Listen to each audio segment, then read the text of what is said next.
Hello दोस्तों, मैं विनय sir आपका स्वागत करता हूं अपने YouTube channel learn with fun by Vinay sir में। उम्मीद है आप अच्छे होंगे, आपकी पढ़ाई लिखाई अच्छी चल रही होगी। ठीक है, आपको ये बताना चाहता हूँ कि अब पिछले क्लास में हम लोग प्रेजेंट परफेक्ट टेंस पढ़े थे, उसका बचा हुआ पार्ट आज प्रेजेंट परफेक्ट कंटिन्यूअस टेंस हम लेकर आए हैं अपने चौथे वीडियो में। ठीक है, आइए समय ना गंवाते हुए, समय को ख़राब ना करते हुए मैं अपने पठन पाठन को आगे बढ़ाता हूँ। ठीक है, आइए पढ़ते हैं। तो सबसे पहले ये जान ले बच्चों कि प्रेजेंट परफेक्ट कहते किसे हैं। ठीक है, प्रेजेंट परफेक्ट में कोई काम जैसे होता है ना, कुछ काम बीत गया रहता है, परफेक्ट को दर्शाता है। ठीक है, कुछ काम जैसे बीत गया रहता है। जैसे मैं इस मकान में 2 साल से रह रहा हूँ, तो 2 साल से हम रह रहे हैं कि मतलब कि 2 साल का टाइम बीत चुका है, तो वो परफेक्ट में चला जाता है। ठीक है, परफेक्ट में चला जाता है। जो 2 साल बीत गया है वो टाइम परफेक्ट में चला जाता है, और आगे भी हमारा काम कंटिन्यूअस चलता जाएगा चलता जाएगा। ठीक है,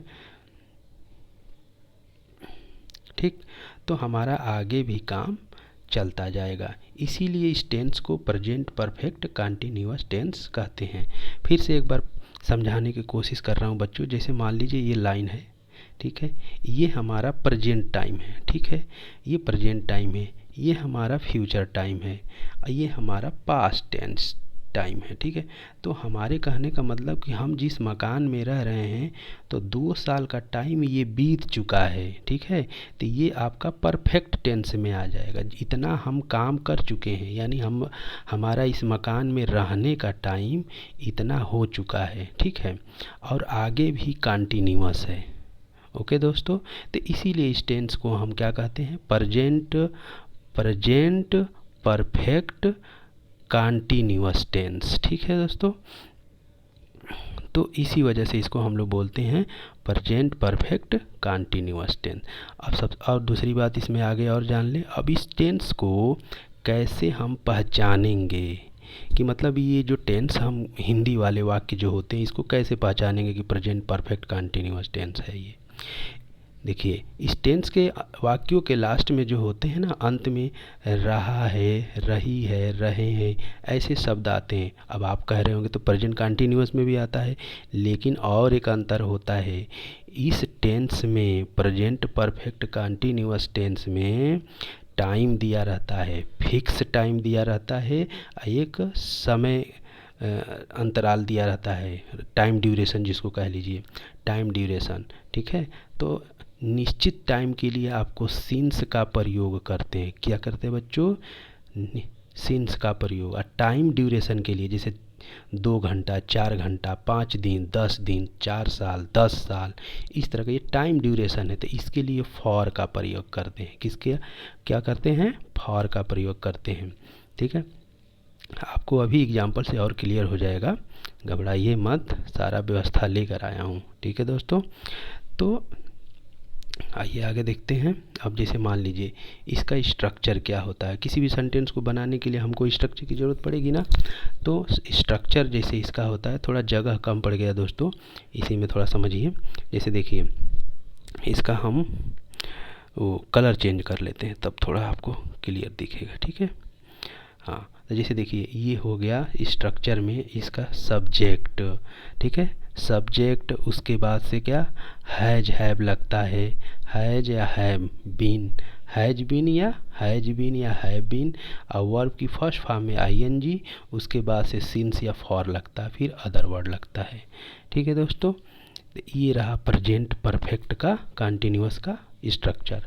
अब इसका नियम और आगे पढ़ लेते हैं। इसमें जैसे सिंगुलर सब्जेक्ट आते हैं ना, singular subject he, she, it, ठीक है, अब कोई नाम आ जाता है तो उनके साथ हैज बीन का प्रयोग करते हैं, और हैज बीन का प्रयोग करते हैं, और उनके मुख्य क्रिया मतलब कि मेन वर्ब जो होती है, वर्ब की फर्स्ट फॉर्म में आईएनजी लगाते हैं।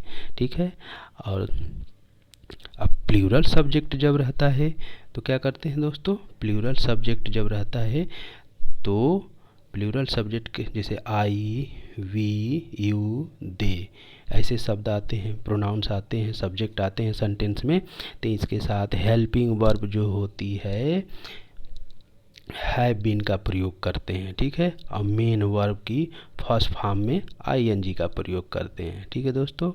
और आपको पहले ही मैं बता चुका कि अगर टाइम ड्यूरेशन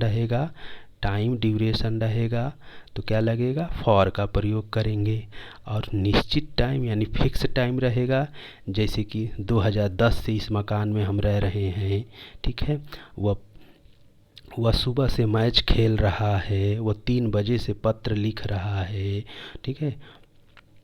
वह दोपहर से क्रिकेट मैच खेल रहा है। मैं ये इसमें देखिए टाइम फिक्स है ना, 2 बजे से पढ़ रहा है, ठीक है।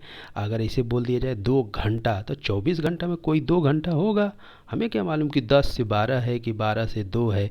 तो इसीलिए इसको टाइम ड्यूरेशन बोला जाता है। इसके लिए फॉर का प्रयोग करते हैं, अनिश्चित टाइम के लिए सिंस का प्रयोग करते हैं। उम्मीद है बच्चों आपको समझ में आ गया होगा, ठीक है। आइए अब इसको एग्जाम्पल से हम क्लियर करते हैं। एक सेकेंड, देखिए एग्जाम्पल है आपके सामने।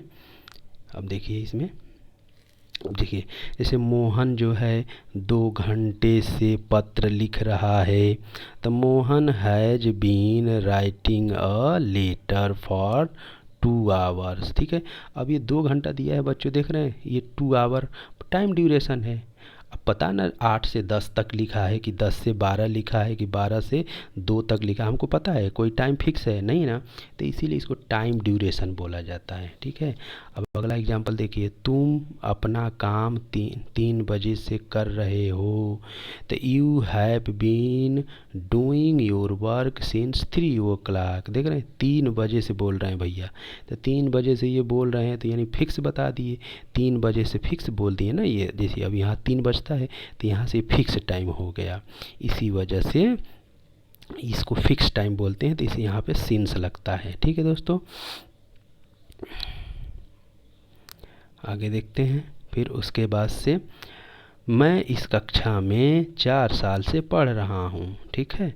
मैं इस कक्षा में 4 साल से पढ़ रहा हूँ, तो I have been studying in this class for 4 years, ठीक है। 4 साल से पढ़ रहे हैं, पता ना 2014 से 18 तक पढ़े हैं कि 2010 से 14 तक पढ़े हैं, फिक्स नहीं है, ड्यूरेशन है, तो फॉर लगेगा, ठीक है। मेरी माँ किचन में 7 बजे से खाना पका रही है, ठीक है दोस्तों। तो अब माई मदर सिंगुलर सब्जेक्ट है, तो has been cooking the food in the kitchen, ठीक है, इन द किचन सिंस 7 o'clock, ठीक है बच्चों। आगे देखते हैं। फिर उसके बाद से, मैं इस मकान में 3 साल से रह रहा हूँ, ठीक है। तो आई हैव बीन लिविंग, है ना, I have been living in this house for 3 years, ठीक है बच्चों। ये समझ में आया आपको कि नहीं।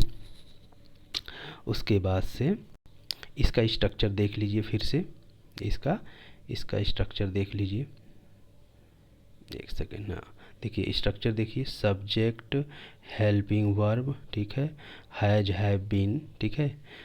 सब्जेक्ट के बाद helping verb has have been लगता है, उसके मेन वर्ब फर्स्ट फॉर्म में आईएनजी, ठीक है।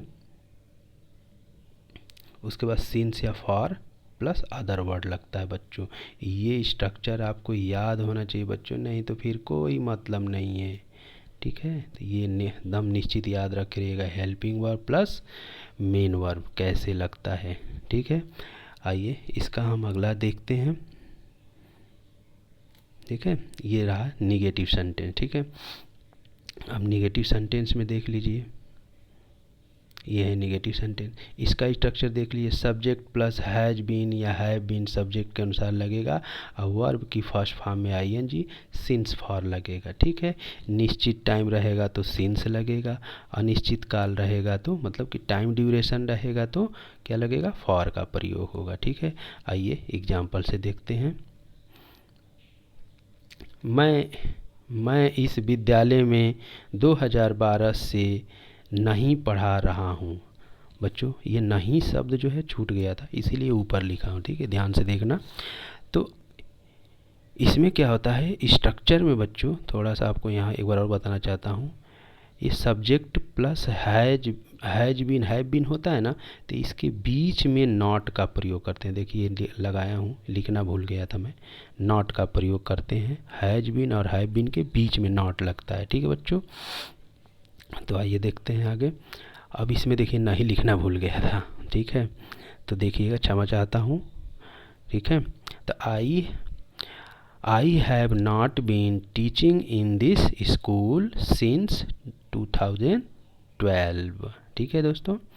तो मैं इस विद्यालय में 2012 से नहीं पढ़ा रहा हूँ। I have not been teaching in this school since 2012। फिर नेक्स्ट देखिए, तुम 4 घंटे से पत्र नहीं लिख रहे हो, ठीक है। तो यू हैव नॉट बीन, अब यू के साथ हैव लगेगा और उसके बाद तुरंत नॉट लगेगा, उसके बाद बीन, फिर राइटिंग लेटर फॉर 4 आवर्स। वह सुबह से नहीं पढ़ा रहा है। तो he has not been teaching since morning. देखिए फिक्स टाइम है सुबह से, ठीक है, सुबह से फिक्स टाइम है, इसलिए सिंस लगा है, ठीक है। आगे देखिए, फिर सुबह के 3 बजे से वर्षा नहीं हो रही है, ठीक है। तो देखिए हम यहाँ लिखना भूल गए हैं, ईट होगा, आई नहीं होगा बच्चों, ठीक है, गलती से यहाँ भूल गए हैं, ठीक है, ईट होगा, ओके। आप लोग इसको देखिएगा ध्यान से। 3 बजे से वर्षा नहीं हो रही है, तो it has not been raining since 3 o'clock, okay बच्चों। आगे देखो, इंट्रोगेटिव सेंटेंस देखिए, अब आ गया इंट्रोगेटिव, ठीक है। एक सेकेंड बच्चों, इसको मिटा लूँ ताकि समझने में अच्छा रहेगा, है ना। अब देखिए इंट्रोगेटिव सेंटेंस आ गया। अब इंट्रोगेटिव का स्ट्रक्चर जान लीजिए। सबसे पहले स्ट्रक्चर में हैज या हैव पहले होगा सब्जेक्ट के अनुसार, उसके तुरंत बाद बीन रहेगा, फिर वर्ब की फर्स्ट फॉर्म में आईएनजी, फिर सिंस या फॉर लगेगा, ठीक है। निश्चित टाइम रहेगा तो सिंस, और टाइम ड्यूरेशन रहेगा तो फॉर का प्रयोग होगा, ठीक है। टाइम ड्यूरेशन आपको समझा दिए हैं। और निश्चित टाइम का मतलब जैसे सुबह, दोपहर, शाम, 3 बजे से 4 बजे से 2010, 2015, 1920 से, है ना, इस तरह से निश्चित टाइम होता है बच्चों, ठीक है। आगे देखते हैं, ठीक है, आगे देखते हैं, क्या मैं सुबह से टहल रहा हूँ, ठीक है, क्या मैं सुबह से टहल रहा हूँ। Have I been walking since morning, okay. क्या अध्यापक मुझे 2 घंटों से पढ़ा रहे हैं। तो हैज द टीचर बीन, यहाँ द लिखना भूल गए हैं बच्चों, ठीक है।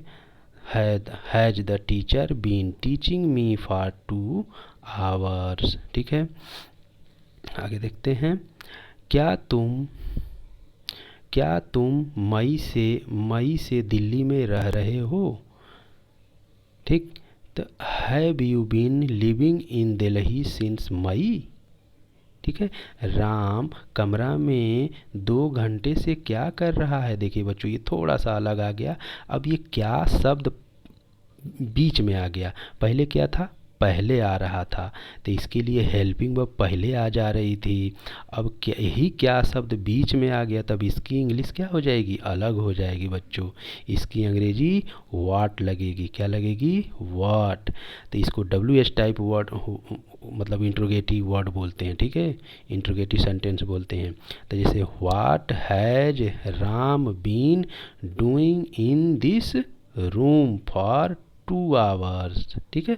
तो what has Ram been doing in this room for 2 hours, ठीक है बच्चों। ये रहा आपका प्रेजेंट परफेक्ट कॉन्टिन्यूअस टेंस। बच्चों ये वीडियो कैसा लगा ज़रूर हमको कमेंट में बताइएगा, ठीक है।